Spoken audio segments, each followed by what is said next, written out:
Ametralladoras calibre 50 en cada una de las 4 torres de vigilancia del complejo escupen un flujo constante de balas trazadoras en la oscuridad. Los artilleros originales están todos muertos, eliminados con precisión escalofriante por francotiradores invisibles en los primeros segundos del asalto. Ahora el pánico se apodera. Los combatientes del cartel tropiezan con sus camaradas caídos, abriéndose camino hasta las ametralladoras que aún humean, pero es inútil, están cazando fantasmas. Para los operadores estadounidenses que acechan en las sombras, esta no es una misión de captura. Esta es una operación para eliminar a los líderes del cartel. Arriba, el implacable trueno de las ametralladoras pesadas, un rugido ensordecedor corta la noche. Una serie de explosiones atraviesa el complejo mientras un par de helicópteros Apache atraviesan el cielo, volviendo sus cañones hacia los miembros del cartel en el complejo abajo. Esto es una muestra de cómo sería una guerra estadounidense contra los carteles de la droga. Explicaremos por qué en el episodio de hoy de The Infographics Show, el plan militar estadounidense para destruir a los terroristas del cartel. Usar acción militar contra los cárteles de drogas no es una idea nueva. Ha sido propuesta por la Casa Blanca incluso antes de los años de Reagan. Tanto los administradores demócratas como los republicanos han considerado a menudo desatar el poderío del ejército estadounidense sobre los cárteles de drogas. Y sin embargo, hasta la fecha, ninguno lo ha hecho. Pero, ¿por qué, Mark? ¿Por qué? ¿Y qué tan probable es que Estados Unidos entre en guerra con los carteles? Una operación militar que llamamos asalto táctico a las organizaciones de carteles, o TACO. Durante años, Estados Unidos ha coqueteado con la idea de usar la fuerza militar contra los carteles mexicanos. Pero recientemente, la fuerza impulsora no es solo el crimen, es una crisis. El fentanilo, el opioide sintético mortal, ha desatado una epidemia, con las muertes por sobredosis disparándose desde 2014. En ese entonces, la droga estaba vinculada a 10.000 muertes. Para 2023, ese número había explotado a 100.000, con el fentanilo responsable de hasta el 70% de ellas. El principal rival geopolítico de Estados Unidos podría ser responsable de este masivo aumento en muertes. Hasta el año 2019, China era el mayor productor mundial de fentanilo, hasta que la presión diplomática de Estados Unidos obligó a Pekín a prohibir oficialmente su producción. Pero tras bambalinas, China jugó un juego diferente. Mientras fingía ignorancia, China seguía siendo el principal proveedor de fentanilo para los fabricantes de drogas que mezclaban sus productos con este para maximizar la adicción. Las alegaciones nunca fueron probadas, pero dentro de la comunidad de defensa, una teoría permanece persistente. China permitió a sabiendas que el comercio de fentanilo floreciera como una forma de guerra asimétrica, diseñada para debilitar a los Estados Unidos desde adentro. A diferencia de las naciones occidentales, China no ve la guerra como algo que comienza con el primer disparo. Donde Occidente espera acción cinética, China cree que la guerra comienza mucho antes, a través de la desestabilización económica, política y social. Por eso China ha participado históricamente en muchas actividades de zona gris contra los Estados Unidos y sus vecinos en el Pacífico. Socavar a Estados Unidos con fentanilo fue probablemente una de estas actividades. Para algunos nacionalistas chinos, había una ironía adecuada en la situación, ya que Occidente una vez había inundado China con opio para desestabilizar su sociedad y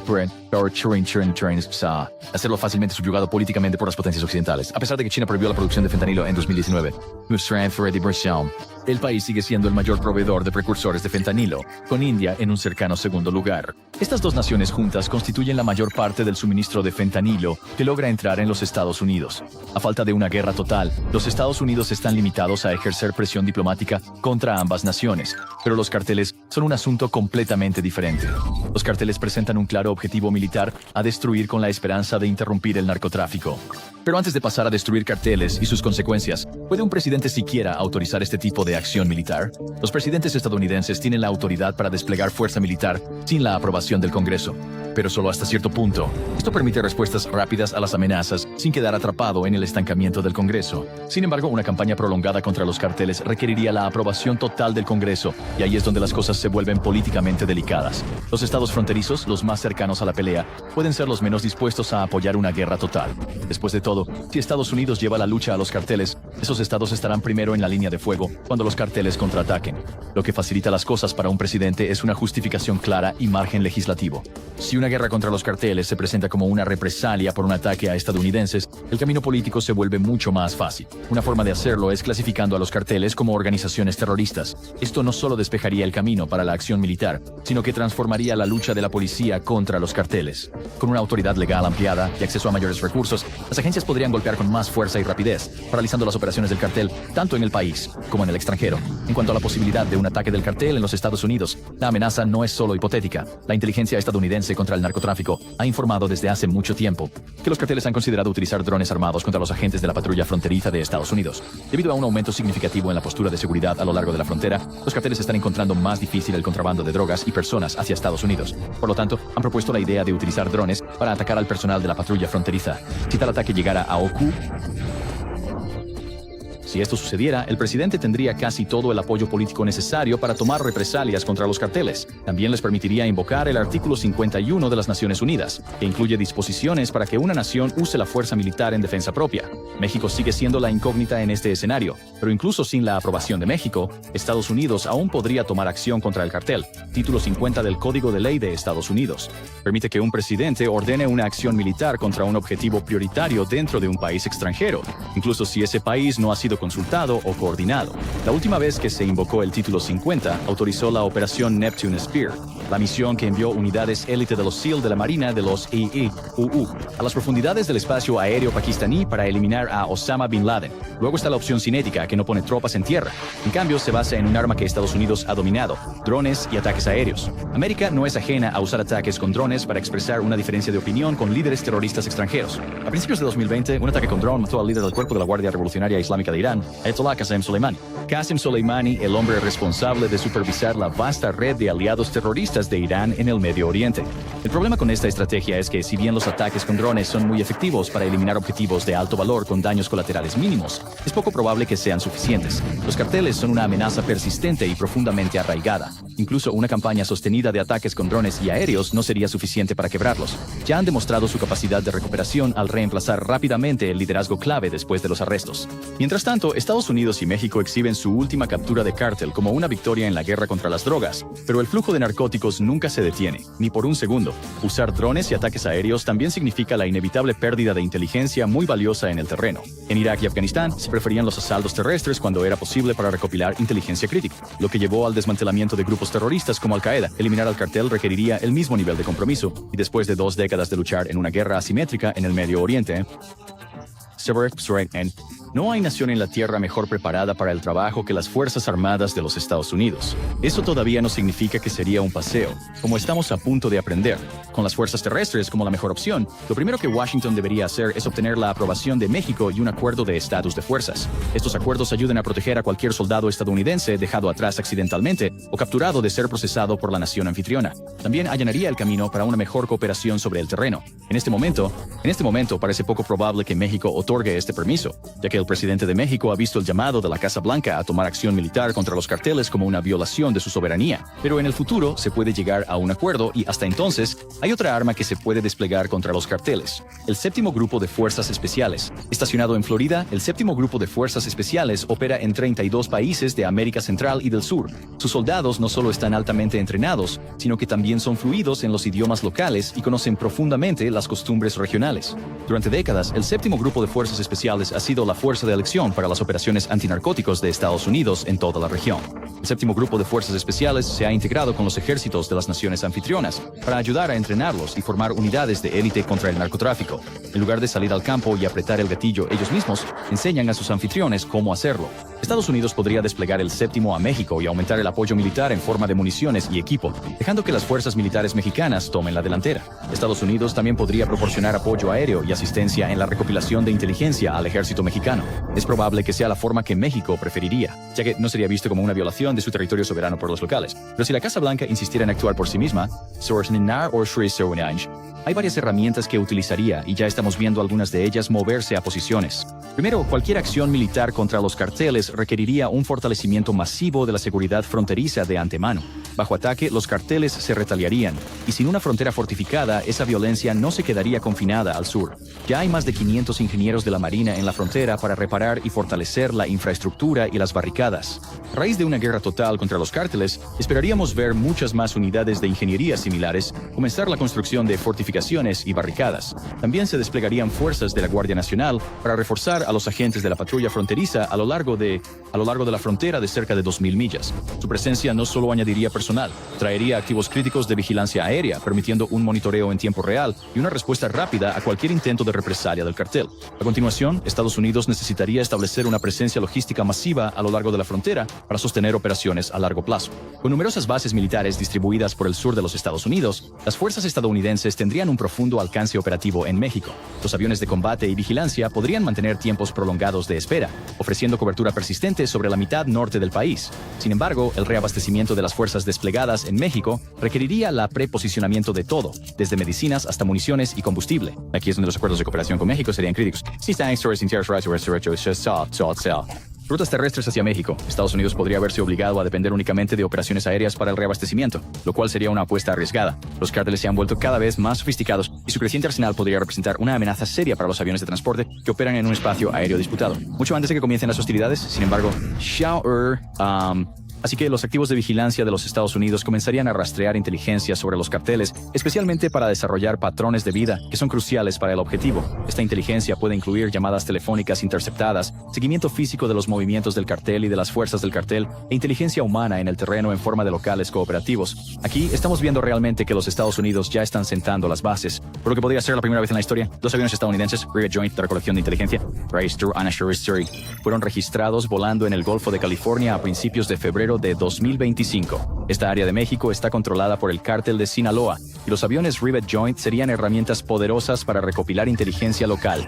Estos aviones están entre los más mortíferos en el arsenal de los Estados Unidos, no por las armas que llevan, sino por su capacidad para absorber una enorme cantidad de inteligencia. Cada aeronave viene equipada con todo tipo de sistemas de inteligencia de señales altamente clasificados que pueden detectar, interceptar y, si es necesario, descifrar señales electrónicas. También pueden trabajar hacia atrás desde la recepción de las señales, fijar, determinar la ubicación exacta del dispositivo de transmisión. A partir de ahí pueden seguir su movimiento en tiempo real, siguiendo al operador mientras viaja por el país. También pueden usar radar de apertura sintética para rastrear movimientos de fuerzas distantes, y puede hacer todo esto hasta un rango de cientos de millas. La presencia de dos aviones Rivet Joint es el indicador más fuerte hasta ahora de que la Casa Blanca se toma en serio el uso de fuerza militar contra los carteles. La enorme cantidad de información que recogen estos aviones se utilizará para rastrear las operaciones del cartel, incluso hasta líderes individuales. Con la capacidad de transmitir datos instantáneamente a las fuerzas de inteligencia estadounidenses en todo el mundo, cada Rivet Joint se convierte en una puerta de entrada a las operaciones internas del cartel de Sinaloa. Permite a miles de operativos de inteligencia de Estados Unidos y aliados analizar y mapear las redes del cartel, descubriendo las mejores maneras de desmantelar sus operaciones. Además de preposicionar equipos y desplegar fuerzas especiales de nivel 1 para liderar la lucha, los Estados Unidos también necesitarían posicionar fuerzas convencionales cerca de la frontera. Estas unidades serían esenciales para lanzar incursiones transfronterizas y proporcionar apoyo rápido a las operaciones en curso, asegurando una presión constante sobre los carteles. Nuevamente, Estados Unidos ya está tomando medidas con el despliegue de miembros de la 80 Star División Aerotransportada en la frontera sur. Desplegar tropas de combate de esta manera envía un mensaje poderoso tanto a México como a los carteles, que la Casa Blanca habla en serio. La 82 División Aerotransportada, una de las principales fuerzas de respuesta rápida del ejército de los Estados Unidos, haría que ese mensaje sea inconfundible. Las fuerzas convencionales desempeñarían un papel clave en un conflicto que se centraría principalmente en el uso de fuerzas especiales. Cada vez que las fuerzas especiales se ven desbordadas, piden ayuda a las fuerzas convencionales locales, que generalmente son responsables de establecer una fuerza de reacción rápida. Unidades como la 82ª podrían proporcionar apoyo a las fuerzas de operaciones especiales mediante inserción aérea o terrestre, desplegándose rápidamente a través de helicópteros o vehículos blindados. Nuevamente, aquí es donde la cooperación mexicana sería crítica. Crucial, ya que permitiría que estas fuerzas estuvieran estacionadas dentro de México mismo y más cerca del combate.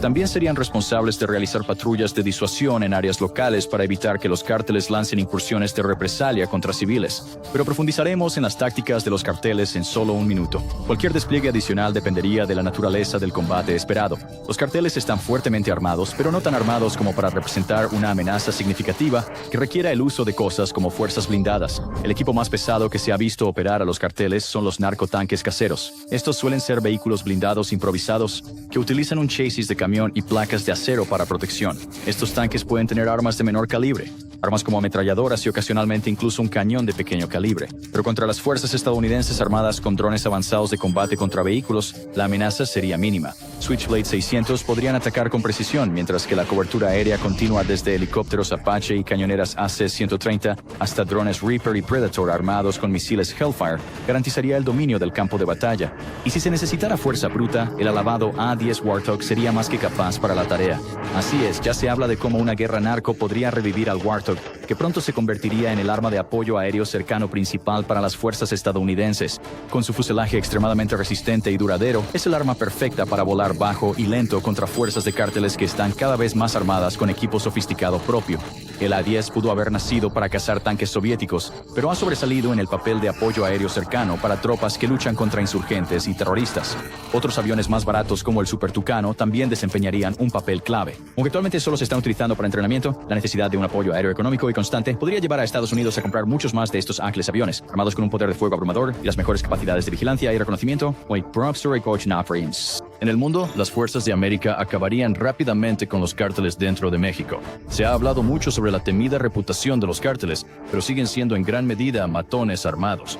Mientras tanto, el ejército de los Estados Unidos ha pasado 20 años y miles de millones de dólares perfeccionándose para luchar exactamente este tipo de guerra asimétrica. Eso no significa que los carteles sean fáciles de derrotar. Hay una muy buena razón por la que administraciones anteriores nunca han utilizado la fuerza militar contra los carteles. Aunque Estados Unidos está de hecho en el auge de sus habilidades en la guerra asimétrica, los carteles representan una amenaza significativa debido a su proximidad a los Estados Unidos. Al luchar contra terroristas e insurgentes, los Estados Unidos tenían la seguridad de miles de millas de separación entre ellos y el territorio estadounidense. En este caso, solo una frontera separa la lucha. Los carteles de México han demostrado una y otra vez ser organizaciones ingeniosas e innovadoras, adaptando rápidamente nuevas capacidades y superando regularmente a las fuerzas del orden, tanto mexicanas como estadounidenses. Después de 50 años de la guerra contra las drogas, nos gustaría recordar a la audiencia que las drogas siguen absolutamente invictas. Y eso no se debe solo a la insaciable demanda de los estadounidenses que buscan cualquier escape del infierno capitalista en el que se encuentran. Es debido a la capacidad del cartel para adaptarse. Los carteles perderían cualquier enfrentamiento directo contra las fuerzas de Estados Unidos. Un líder de cartel inteligente estaría dispuesto a sacrificar subordinados y posiciones de poder para dar a las fuerzas de Estados Unidos una sensación de logro mientras se ocultan. Los complejos del cartel pueden ser famosamente extremadamente bien protegidos, pero una sola ráfaga de misiles Tomahawk podría arrasar cualquier estructura que el ejército estadounidense no quiera que permanezca en pie. El nivel de potencia de fuego que el ejército estadounidense aporta a esta lucha es simplemente inigualable, por lo que las fuerzas del cartel inevitablemente recurrirían a la guerra asimétrica. Y con la frontera estadounidense tan cerca, un objetivo altamente vulnerable podría darles una victoria, incluso contra todo el poderío del ejército estadounidense. En este momento, se estima que hay unos 100,000 miembros del cartel dentro de los Estados Unidos, supervisando operaciones de este lado de la frontera. Si los cárteles no tienen esperanza de vencer al ejército estadounidense, entonces su mejor estrategia es vencer al pueblo estadounidense. Las fuerzas del cártel probablemente lanzarían una ola masiva de terrorismo por todo Estados Unidos. Aunque no habría ataques llamativos como los del 11 de septiembre, la violencia del cártel dentro de Estados Unidos podría ser incluso más devastadora que los ataques del 9/11. Para empezar, los pistoleros del cártel irían tras las familias de los miembros del servicio de los Estados Unidos. La mayoría de las familias militares viven en viviendas dentro de la base, donde la seguridad es manejada por la policía militar. Pero mientras la PM brinda protección, no están entrenados ni equipados para repeler un asalto a gran escala, como las fuerzas de infantería convencionales. Pero el ataque a los miembros de la familia probablemente ocurriría fuera de la base, y los cárteles han demostrado gran sofisticación en su capacidad para recopilar inteligencia de fuentes abiertas. Averiguar quién es cónyuge militar o un pariente de un miembro del servicio sería no ser particularmente difícil en la era de las redes sociales. Los cárteles también apuntarían a civiles comunes, llevando a cabo ataques de represalia en lugares como centros comerciales, conciertos y otras áreas donde suelen reunirse grandes cantidades de personas. A continuación, los cárteles apuntarían a la infraestructura estadounidense. Las organizaciones contra las que Estados Unidos estaría luchando no solo tienen buenos fondos, son lo suficientemente ricas como para contratar a los mismos exoperativos de fuerzas especiales en los que Estados Unidos confía para cazarlos, y eso expone un sucio secreto del que la comunidad de fuerzas especiales estadounidenses no gusta hablar. Un número creciente de jubilados están ofreciendo sus habilidades al mejor postor, incluyendo los cárteles mexicanos, que pagan un precio elevado por su experiencia. Una campaña de sabotaje industrial y comercial estaría dirigida a interrumpir la vida diaria de millones de estadounidenses. Por ejemplo, los saboteadores del cártel podrían atacar su planta de energía local, destruyendo o desactivando uno o más de sus generadores. Los cortes de energía resultantes podrían durar días o incluso semanas y provocar un caos absoluto. Solo tenemos que mirar los apagones de la ciudad de Nueva York o las secuelas del huracán Katrina para ver cuán rápido las personas civilizadas se vuelven incivilizadas en ausencia de electricidad y agua corriente. Estados Unidos es completamente vulnerable a estos ataques, ahora más que nunca con el auge de la guerra con drones. Históricamente, cualquier nación o grupo terrorista que ha intentado librar una guerra contra Estados Unidos ha enfrentado un obstáculo enorme. Han tenido que transportar hombres y equipo a través de miles de millas de océano para llegar al suelo estadounidense. Sin embargo, los carteles son diferentes. Serían el primer enemigo al que América se ha enfrentado en su propia puerta desde que la Confederación tuvo que recordar que poseer personas es tanto malvado como incivilizado.